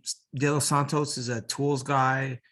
Vientos is someone who can hit for power, but it's probably going to be not, his hit tool is probably going to ruin him and won't actually be a major leaguer. Trey Sweeney hits the ball really hard. Like, you'll see places that talk about his hard hit ball metrics enough to be ranked in the top 10. I'll put him there for now, but third base is rough. Like, after Brett Beatty, like the top 4, I just don't really believe in any of the skill sets of anybody past Walker, Jung, Miranda, and Beatty. So Walker is your number 1, and you like Martinez better than Groshans. I do. Groshans is like, I don't doubt that he's a 270 hitter. I don't doubt that he'll hit for a little bit of power, but he's more of a utility DH. Let me put a guy in there that's slightly above league average. But other than that, no, I don't see Groshans as someone that I'm excited about. Interesting. I'm looking more for, so just as a overall, I'm looking more for a like a superior tool, like a 70 tool. I think, if you really wanted to look at Jordan Walker's power, you could say it's 65, 70, right? If you want to look at Jose Miranda's hit tool, you're looking at a 65 maybe. Mm-hmm. Miguel Vargas could be 65 hit tool and 60 power. That's what I'm looking for. I want a tool that carries value enough for me to, as a player that I really want to have on my team. And from a fantasy standpoint, Jordan Walker has a carrying tool from a fantasy standpoint. Right. Josh Jung is potentially like 55 hit and 65 power. I like that. Jose Miranda is potentially 65, 70 hit and 55, 60 power. Brett Beatty is potentially 65 power. Orelvis Martinez is 65 power, but like Curtis Mayo, I don't know what, 55 hit, 55 power. Trey Sweeney, 50 hit, 50 power. So I start to look at tools as I move further down in the prospect rankings, and I value the 60 plus tools because I think they can add to my fantasy team. Yeah. What's interesting is I look down the 6 through 10 of my prospects, almost everyone has a 60, 70 raw potential. Right. And yet I go down the bat control of their hit tools and it's 50, 50, 50, 40, 40, 40. Man, those biases though, like I first of all, like I appreciate that. I love it. But I think those biases that we have in the way that we approach evaluation is worth our time in actually evaluating. It really does say a lot about who we are as a fantasy player and a lot about how we value players in general, right? Like I can literally look at our 16 team roster and all the managers and name what each player values and why. And it helps you trade with them. It helps you who you're going to offer to them. It helps you understand why they disagree with you. It's to me, that's a super, super valuable skill to be able to understand what we all value and why. Go lay down where I can see you. Or you can go up there. Yeah, because I mean, you got to be able to hit to get to the power. Right. I mean, but like you said, there may be times where you overlook somebody or someone develops, beyond what they were when they were young. It's hard for me to know what to make of guys who have good grades on like a power tool but don't hit for power, like a Groshans or like a Beatty, right. Who you look at the way that the scouts evaluate their raw power and their game power, and yet you look at the production and it doesn't reflect that. And I don't know what to make of that. It's hard for me to get a feel for how to evaluate them. I had Young at 1, Vargas at 2. The reason I didn't put Vargas on my dynasty list is I'm just not sure what his path is. The Dodgers are just the Dodgers and they're loaded. I don't know if he gets traded. I don't know if they come up when Turner eventually retires. I don't know. But I really like, obviously, the season he posted. I had Groshans at 3. I read a really interesting profile on him. He said he was just really trying to learn how to be a good rounded ball player, work on his defense and hitting. He said the power will come. He's like, I understand everyone wants me to hit 50 home runs, but that will come in time. It was really interesting. That's not why I ranked him there. He has a good mix of skills, and they have an opening at third base. Right. So it's interesting to me that you like Orelvis Martinez higher than him. That's interesting to me. I have to look at that more. And then I had 3 kids, House, Reginald Preciado, and Jordan Walker at 4, 5, 6. They're all in rookie baller high A, really far away, but all with hit tools that are 60, 55, and 50 for Walker, and with a mix of power. Preciado is someone that I'm really intrigued by. He's really obviously very far away, but at switch hitting, 6'2", third baseman who should stay on the dirt. I'm really intrigued by him, but he's obviously really far away. And then I had the 2 Mets guys. I had Beatty ahead of Ventos, just because Beatty I think is going to be a better hitter, but Ventos is hit for more power in the minors. Right. I have Gorman at 9. Way too much swing and miss for my taste, but he should hit for power. Kind of a oh, he's the big awkward guy. He used to play for the Rangers and plays for the Yankees now. I can't think of his name. I'm blanking. And then I had Gunnar Henderson at 10. I struggled to fill that 10 spot. I was like, but I'm bringing 10 prospects, damn it. So yeah, interesting position. Yeah, it was really interesting how close we were at the top and then how it kind of fell apart after that, and how differently we see guys like Candelario and Hayes. Justin Turner, we're really different on. Chris Bryant, we're really different on. Right. Well, third base But- is, I think third base is rough because there's so much variance as far as what we project and what we see from minor leaguers. I see Groshans as a decent average kind of Ben Zobrist type of player. I think Jordan Groshans is going to be a good player. He's not someone that I would roster as my third baseman, but I think he's gonna be decent, and he's got the kind of profile that I actually appreciate, in that he's not that all or nothing. I don't know. I tend to shy away from that all or nothing power profile, and third base has some of that.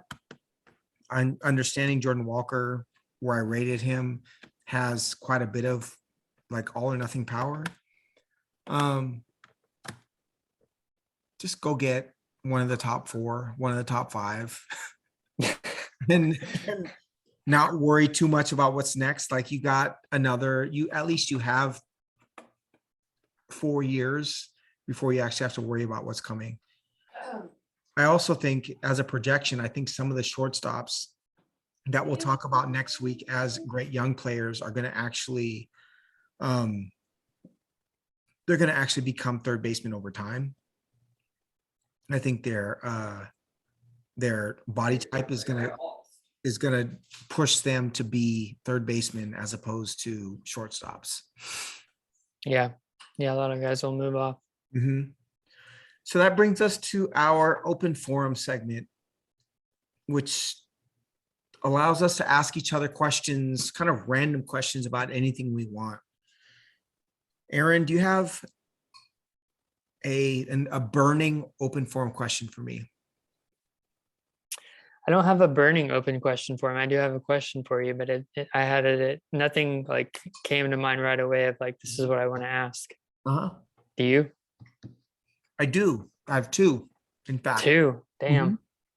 Well, you better knock one off before I ask you mine. I'll ask both. One, what is your dream baseball trip? Like travel that revolves around some sort of baseball experience. And 2, what is your favorite food to consume on opening day? Wow. I don't know if I have any opening day food traditions. I think my favorite ballpark food, Laura makes me these nachos. She's made a couple of times for my birthday. She'll just block out the day so I can just watch baseball, and she makes these nachos. So I guess I would go with that for my food. For my baseball trip, one of my bucket list things is to make it to all the major league parks. So at some point I'm going to have to probably take a road trip to do that. So I'm not sure. I probably would be in the Southwest because there's so many players, like so many teams in California and Arizona and places like that. So yeah, I would say that a road trip through down the coast, start in Seattle, and then which I've been to obviously, but and then work my way down the Pacific coast along the shoreline and hit all the California parks. And I think that would be an amazing trip and get to see a lot of different teams. And I have driven along the West Coast, not by the ocean before, but I would love to see Northern California via the road. I think that would be a good trip, and hopefully work towards that goal of seeing all the parks. That's awesome. So I have this like retirement dream of following the Mariners for 162 games. I do. So my retirement dream is that I would watch every Mariners game over the course of an entire season. I'd blog about it. I'd, make a big deal out of it, whatever. But to actually be in the stands for every last Mariners game for an entire season would allow me to see every American League park, Mhm. every interleague park that we would go to in every city. I would get to know the cities. To me, that would be super fun. That's like I don't know, like a rich person's dream. But that's my dream baseball trip. And my favorite opening day food, um, so Matt and I have watched opening day a couple years in a row. Okay. I always think of barbecue. I'm blogging a bit about what I see those meals as. But they're special to me, right? Like what we eat and what we drink and how we interact. And those are all it's really important to me that those meals that they match up to the excitement of opening day. And so it's something that I really believe in planning. To me, it looks something like migas or some sort of really fun egg-based breakfast and great coffee and some sort of Chemex or something like that, and then barbecue, some smoked, like fun, just a really fun kind of enjoyable lunch and dinner. That sounds great. I'm getting so excited. I can't even tell you. I'm getting so pumped for opening day. Cool. Well, my question for you is in similar vein to that. I guess it's just perspective, advice, just share how we're coping, I guess. This week I found to be pretty tough emotionally. I think it's the first time that I started to accept that we might not play 162 games. I think in my mind, like once February 1st hit and we got within earshot of spring training, that this bullshit would kind of start to resolve itself, and there'd be some momentum. And then so this week, having that sort of made up day in my mind pass without any of those things, it started to weigh on me. And so I've just had a hard time staying positive, in a positive mindset. There were a couple of days I picked up my book to read, and I was like, I don't really even want to look at this today, because I started to just have like a lot of negativity of like, why am I doing this? And they're going to take this away from us. And I think the part of me that's wise knows I have no control of the situation. So it's unwise to invest emotional energy in the outcome or allow it to affect your mood. But yeah, at the same time, I also know that to not be emotionally invested in anything is no way to live either. It's not a shame to care about something, to invest yourself in something, and the prospect of losing that is upsetting. So I don't know, I just have had a lot of emotion this week. Again, a lot of it was just around that made up date I had in my mind of like, hey, this is when we get here, it's going to get better. It's going to see the light at the end of the tunnel. And Right. We both love this game so much, and it's part of our lives, and it's something we connect around. And it's just very hard for me to think about not having it. So I just wondered how you're holding up, if you have any perspective on how the week's been for you, how you're keeping a positive light on things. Like for me, I'm not on social media to try to limit exposure to negativity and things like that. But just, again, I don't want to end on a down note by any means, but I just would love to get your perspective, because it's been a challenging week for me. Well, so a couple things. First of all, I kind of assume I'm operating under the assumption that we have some sort of 140 plus game season. I absolutely can't believe that the owners are dumb enough to not have a 90% of the season. Like I just can't. So I operate under that assumption, which really, really helps me. My girlfriend's boss is actually friends with Bob Nutting and the owner of the Pirates, and Carl Pohlad, the owner of the Twins.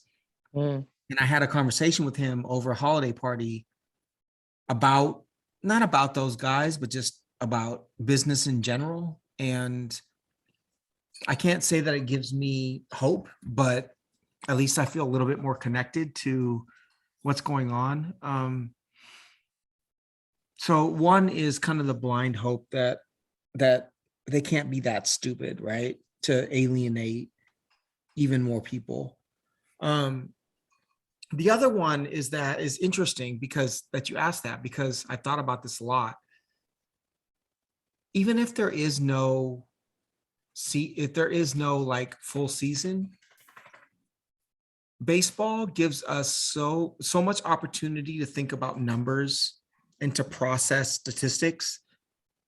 And we enjoy that as fantasy players and as fans of baseball so much that it's not as if we can't continue to crunch the numbers that we have in different ways. And so in some ways, it's the gift that keeps on giving. Mm. And it's not like we can't have more podcasts and we can't talk about prospects in a different way, and we can't reconfigure, some of the things that we discuss. And so I don't really see us as ever lacking the opportunity for content around baseball. Like it's really unique in that sense, because basketball and football don't provide the kinds of statistics that baseball does. Mm-hmm. Baseball offseason may not be exciting for the average fan, right? For the fan who's just like waiting for the hot stove and the next season to happen.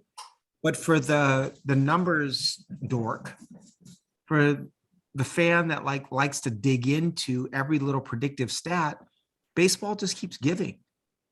And so from an individual perspective, it means writing a blog post about Eric Davis in 1987, right? It's about like writing a blog post about what Alan Wiggins would mean from a fantasy perspective in 2022. It's the conversation you, me, and Matt have about how much fun it was when Tim Raines led the NL in steals and Ricky Henderson led the AL in steals. Or, is the stolen base ever going to come back? Or like the history of the 86 World Series with St. Louis and Kansas City, and how much speed mattered in that World Series. And there's just, baseball just keeps giving. And if you choose to see the richness and the beauty of the game, I don't think we never lack interesting things to talk about or interesting things to write about. And so as someone who both writes and talks about it, like, of course I want a season. Of course I love fantasy baseball. Of course, like, I want to know how all the young players that I love so much are going to perform. But it's a part of my life, regardless of what the owners think and regardless of what the labor negotiations are. It's just baseball is me.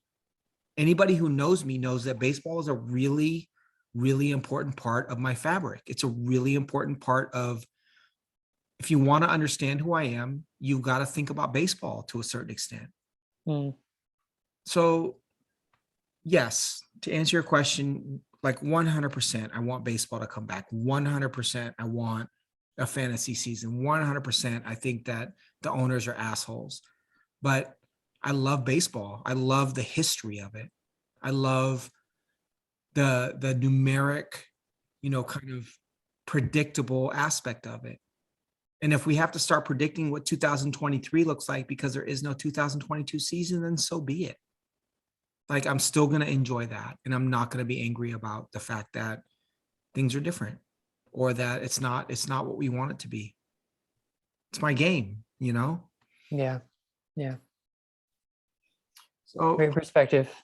you know, it is hard to think about not having live baseball in 2022, but as the owner, unfortunately, as the owners have proven over and over again, the game is bigger than all of the negotiations. It just is. And you know, we listen to other podcasts, and the reality is that, like, it's about the numbers, it's about the fun of it, it's about predicting, it's about, you know, the theory as much as it is the actual game.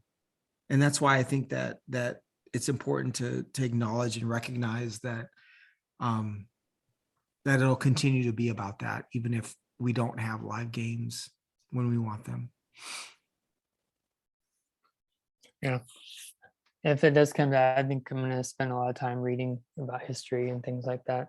Right. I have the book that you and I connected about on the first episode. I have that book that came, but I think that would be my commitment, is I would link back into the history of the game and spend that time that I would usually consume, you know, games, results, analyzing, and I would Right. spend that time learning more of the fabric and the history of things that I wasn't around to see. Or Right. Like how Uh-huh. many books about Jackie Robinson or Roberto Clemente or Mhm. Sandy Koufax would I be super fascinated in reading? Yep. Or, you know, like, even though he's kind of messed up, like the Jonah Carey Expos book, I want to read again. Or the book about the Pirates, you know, kind of deep dive into sabermetrics and why they signed Russell Martin. Like, I need to read that book again, or I need to read Moneyball again. Or there's just, baseball is such a rich, incredible discipline. It's not, to me, it's not just the game itself. I love the game. I love it. I love it more than anything in the world outside of food. But you know, it's just, it's rich. There's a lot of things to explore that have nothing to do with 2022. Yeah. Well said. All right, my friend. I appreciate it, brother. Yep. I appreciate you. Good talk. Short stops next time. Indeed. Awesome. I love it. All right. Night. All right, brother.